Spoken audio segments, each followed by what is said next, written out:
Bienvenue dans le JT de la semaine, une édition spéciale consacrée à un événement inédit. Il s'agit du tout premier festival de San Pedro, dénommé Festival Saint-Pierre, que nous allons revivre ensemble à travers ce JT. Ce festival a été initié par le nouveau maire de la ville, le ministre Félix Anoblé. Il sera avec nous sur ce plateau dans quelques instants. Le festival s'est tenu sur 3 jours, du vendredi 22 au dimanche 24 février. La cohésion sociale était le thème retenu pour cette toute première édition. 4 temps forts ont marqué cet événement, notamment la venue de la star internationale Didier Drogba à San Pedro. Il était accompagné du ministre des Sports Danho Paulin-Claude. Ils ont été reçus par les chefs traditionnels et tradition oblige, la dégustation de la cola et du piment, accompagné du vin de palme, communément appelé bangui, leur ont été servis. Et je peux vous dire qu'aucune personnalité ivoirienne n'a eu droit. Chacun vient, on lui donne cola, piment, de l'eau, guine, fanta, tout ça. Mais présenté tel que c'était avec nos ancêtres. C'est la première fois. Le chef traditionnel a exprimé toute sa gratitude et sa joie à l'endroit du maire Félix Anoblé pour sa vision et ses actions qui redynamisent la ville de San Pedro. Aujourd'hui, nous sommes à un festival dénommé Festival Saint-Pierre, ici à San Pedro. L'initiation est de notre maire Anoblé Félix. Mais vous ne pouvez qu'imaginer des sentiments de joie qui peuvent m'animer. Parce que non seulement il a initié un festival, il a pu rassembler tous les fils et filles de la région et même d'autres personnes venues des autres régions. Et en plus de cela, la star numéro 1 de notre pays, à la personne de Didier Drogba, a été touché. Nous l'avons senti vivant chez nous ici à San Pedro. L'invité spécial de ce festival, Saint-Pierre, Didier Drogba, a salué cette initiative qui promeut la culture et la cohésion sociale. C'est une première et c'est une première réussite. On a pu s'en rendre compte déjà hier et puis aujourd'hui, on voit les différentes cultures, les différentes cultures de la Côte d'Ivoire. On voit vraiment la richesse de ce pays et la variété vraiment de la Côte d'Ivoire, c'est magnifique. Durant ces 3 jours de festivités, le maire Félix Anoblé a offert des banquets culinaires à toute la ville qui a pu déguster, découvrir ou redécouvrir des mets issus de diverses communautés vivant à San Pedro. Un concours Miss San Pedro a été organisé. Parmi les lots à gagner, des bourses d'études, des comptes épargne avec un fonds disponible, des téléphones portables avec des recharges téléphoniques et bien d'autres lots ont été offerts. Une dizaine de jeunes filles âgées de 15 ans à 17 ans ont participé à ce concours, toujours sous le sceau de la cohésion sociale. La cohésion sociale est la capacité d'une société à assurer le bien-être de tous ses membres. Une société dans laquelle vivent les hommes et les femmes. La cohésion sociale renforce les liens sociaux, c'est-à-dire de marcher dans la cohésion, dans l'amour, dans la fraternité, dans la convivialité et surtout dans l'humilité. Le maire de la ville de San Pedro, accompagné du maire de Grand-Bassam, Jean-Louis Moulot, ont ambiancé le podium en symbiose avec les populations lors du concert en plein air le samedi soir. Et le moment tant attendu de ce festival qui restera marqué à jamais dans l'histoire de San Pedro, le carnaval. Toute la population, femmes, hommes, enfants, sont sortis déguisés dans une ambiance bon enfant, conviviale et surtout fraternelle. 3 km de parade jusqu'à la place Saint-Pierre.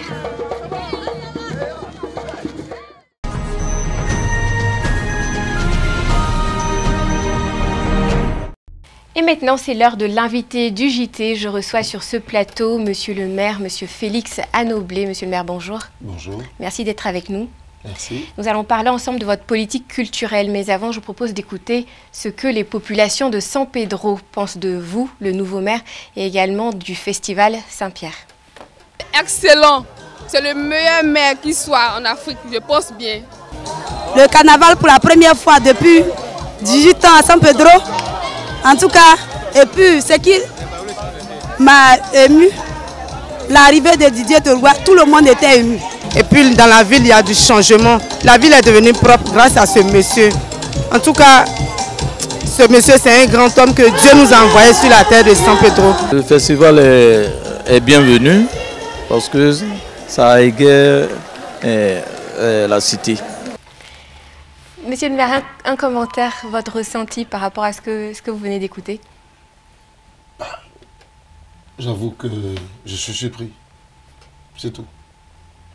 Pas plus. Juste ça. Juste ça. Alors, dans l'une de vos interventions à San Pedro, vous avez parlé de l'ambition de faire de cette ville la place tournante du beach soccer. Alors, qu'est-ce que c'est?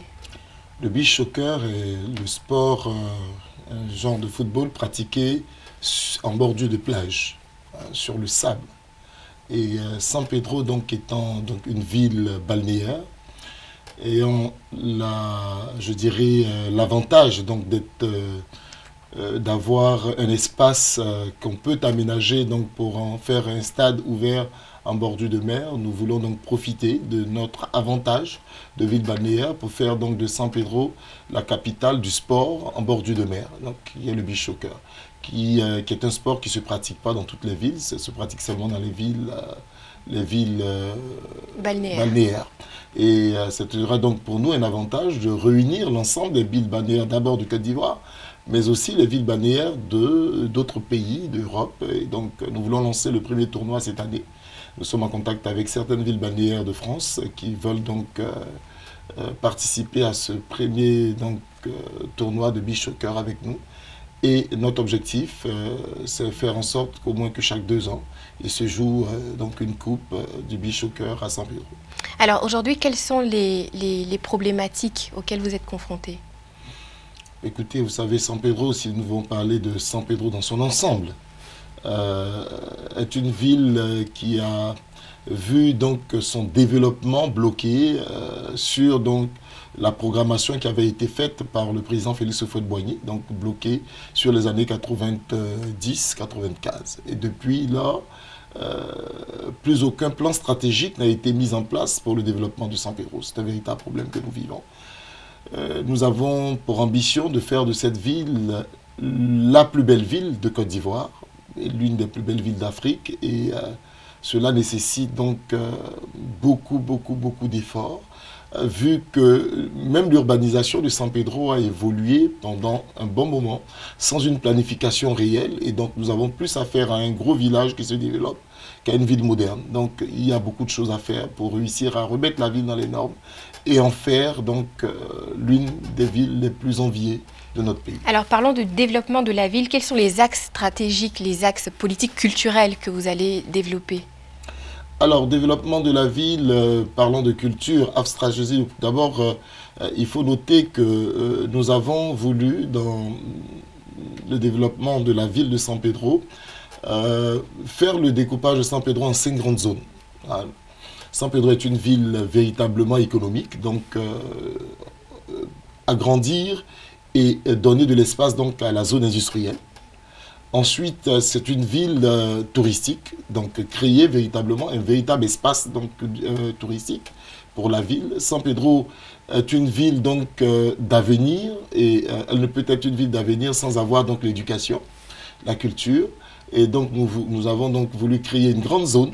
La zone où se situe aujourd'hui est en construction l'université de San Pedro, pour créer donc une zone véritablement scolaire, universitaire et culturelle, où nous pensons orienter l'ensemble des investissements donc, au niveau d'éducation, au niveau donc, de l'université, au niveau de la culture, pour permettre donc, à plusieurs personnes de pouvoir donc, obtenir dans plusieurs domaines leur formation à San Pedro. Par exemple, nous sommes en train de négocier pour que San Pedro puisse abriter en Côte d'Ivoire la première école d'architecture dans un espace un peu, je dirais, féerique, forêt mélangée à modernisme, pour permettre donc aux architectes d'avoir un espace pour rêver. Plus l'architecte rêve, plus il peut créer de grandes choses. Et puis donc créer donc un espace commercial et l'espace d'habitation réel, des nouveaux quartiers de développement, pour permettre donc à la ville d'avancer. Alors, est-ce que vous avez un centre culturel à San Pedro? En tant que tel, je dirais non. Nous avons une maison qu'on appelle le centre culturel municipal, mais ce n'est pas un centre culturel. Nous voulons véritablement faire bâtir un véritable centre culturel à San Pedro qui pourra donc répondre aux normes d'un centre culturel. Et dans tout ça, qu'est-ce que vous allez le plus mettre en avant? Ce que nous allons mettre, parlant culture, oui, ce que nous allons le plus mettre en avant, c'est ce que nous venons de faire, c'est le festival de San Pedro, qui donc va pour nous redonner l'identité réelle de San Pedro à San Pedro. San Pedro, contrairement aux autres villes de la Côte d'Ivoire, a une identité parce que c'est une ville qui a été mise en place, créée de toutes pièces par le président Félix Houphouët-Boigny, qui a voulu donc avoir une ville où il pourrait avoir un véritable brassage de culture. Où tous les peuples pouvaient donc venir se retrouver et construire ensemble donc je dirais, un espace nouveau d'échange, de travail, créer de la richesse. Pour nous, donc, il faut réussir à faire en sorte d'abord de ramener cet esprit de Félix Houphouët-Boigny dans la ville de San Pedro, mais en plus faire en sorte que les peuples qui sont venus vivre là puissent se créer une culture à elles, ensemble. Réussir à créer un mélange de toutes ces cultures-là pour créer une culture particulière à la ville de San Pedro. C'est ce que nous avons essayé de faire donc avec le festival de San Pedro en amenant donc l'ensemble des populations qui vivent à San Pedro à venir présenter donc leur culture, culture donc culinaire, culture artistique, culture vestimentaire. Donc ça a été pour nous, on a eu toute une demi-journée où on a vu défiler l'ensemble donc des communautés et principalement la communauté propriétaire des terres de San Pedro, la communauté Krou. Et nous voulons donc à travers ce festival aussi faire connaître le peuple Krou, un peuple originaire de San Pedro qui a accepté donc autour d'elle l'ensemble des communautés qui vivent là. Donc réussir à créer un véritable brassage et faire de San Pedro vraiment la terre, je dirais, du brassage culturel de la Côte d'Ivoire, la terre de l'harmonie et la terre, donc, je dirais, de la cohésion sociale. Alors, parlons toujours du festival. Il y avait un invité spécial qui était Didier Drogba. Alors, est-ce qu'il y aura un invité spécial à chaque édition ou c'était spécialement pour le tout premier événement marquer le coup? L'objectif, chaque année, est de faire en sorte que le regard du monde puisse se braquer sur San Pedro. La première édition a eu donc Didier Drogba. La deuxième édition verra donc la participation d'un ou d'autres artistes. Didier Drogba qui aujourd'hui donc a un partenariat véritable avec la ville de San Pedro à partir de ce festival pourra pourquoi pas être là la deuxième édition, mais à côté de lui une autre méga star qui viendra donc pour apporter un cachet spécial à ce festival. Alors comment vous allez mettre votre politique culturelle au service de l'éducation pour une jeunesse saine? Mais écoutez, vous voyez, comme je disais tout à l'heure en parlant donc de l'espace espace éducatif et culturel de San Pedro, nous avons voulu faire en sorte de pouvoir concentrer sur un espace d'éducation où nous pourrons donc permettre véritablement à l'ensemble de ceux qui veulent donc étudier à San Pedro d'avoir un espace calme, mais un peuple qui évolue sans culture, sans sa culture, est un peuple qui est amené à se perdre. Donc, réussir à faire en sorte que nous puissions donc mettre en parallèle les deux, l'éducation qui est culturelle et la culture de San Pedro et de la Côte d'Ivoire dans son ensemble, auprès donc de cette éducation, réussir à créer des programmes qui nous amènent donc à mettre en adéquation les deux aspects donc, qui pourront permettre aux jeunes générations de se connaître, de connaître leur environnement, de connaître leur pays et de connaître les autres en avançant. Nous avons dans notre programme une politique de vouloir mettre en place donc l'association des personnes du troisième âge, qui sont des personnes qui donc pour la plupart connaissent un peu plus la culture africaine et notre objectif c'est de créer un espace, la maison donc du retraité, c'est comme ça que nous appelons, pas à l'image de la maison du retraité en Europe, mais ce ne serait pas une maison donc, où on vient déposer le retraité pour partir, mais où le retraité vient lui-même passer la journée et où nous permettons donc à des jeunes de venir auprès de ces anciens-là qui pour la plupart ont une expérience à partager pour permettre donc ce brassage qui nous permet d'avoir des jeunes qui auront une autre vision de la vie et qui évidemment faire en sorte que tout espace libre de la jeunesse soit consacré donc à se plonger dans la culture, dans la lecture, dans le cinéma éducatif et dans d'autres aspects donc, de la culture qui permettent donc à notre jeunesse donc d'occuper son temps plus à rechercher, à connaître, à savoir qu'à se pencher à ce qui donc ne nous honore pas. Alors, on vous a vu très proche de votre population pendant le festival. Après ce festival Saint-Pierre, quelle est la suite? Mais la suite, nous avons dit que nous voulons que San Pedro soit donc la ville phare de Côte d'Ivoire. Pour nous, côté culturel, nous avons le Festival Saint-Pierre. Il y a d'autres activités donc culturelles nationales qui sont en programme, par exemple Miss Côte d'Ivoire. Nous pensons véritablement, nous, à San Pedro. C'est pourquoi donc vous avez vu qu'une élection Miss pétrusienne a été organisée. L'objectif de cette élection, c'est de créer une pépinière donc de jeunes Miss pour préparer l'élection Miss Côte d'Ivoire. Notre objectif, c'est de permettre à un comité permanent de tourner chaque fois dans la ville de San Pedro, de repérer les jeunes filles, de travailler avec les parents, de participer à leur éducation, à leur culture et permettre à ces filles-là donc de pouvoir être des représentantes de San Pedro au concours national de Miss. Donc nous allons mettre un point d'honneur à l'organisation de Miss Côte d'Ivoire pour faire en sorte que le trio de Miss Côte d'Ivoire ne puisse plus se faire sans qu'on parle de la ville de San Pedro.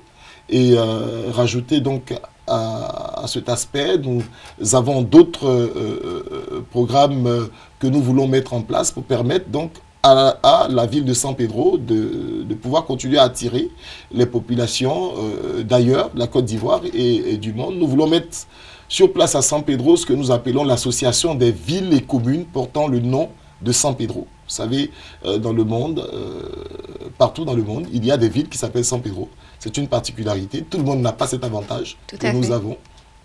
C'est un avantage donc, que nous voulons exploiter pour permettre donc, de mettre ensemble plusieurs villes, mettre ensemble donc, plusieurs cultures de San Pedro et créer une association qui pourra donc attirer chaque fois du monde sur la ville de San Pedro. Voilà, je vous remercie, monsieur le maire. Merci. Vous avez un dernier mot à rajouter? Tout ce que je voudrais dire, c'est que, en m'adressant particulièrement à la population, à celle de San Pedro, notre objectif, c'est de faire de San Pedro le nouveau, je dirais, la nouvelle coqueluche ivoirienne, le nouveau point d'attraction de la Côte d'Ivoire. Et nous souhaitons que la population puisse comprendre la vision dans laquelle nous la menons et qu'elle puisse nous accompagner à faire en sorte que véritablement, d'ici 5 ans, San Pedro soit une ville incontournable pour la Côte d'Ivoire. Merci, monsieur le maire. Et voilà, c'est tout pour le journal de la semaine. Restez connectés sur Rassemblement Web TV.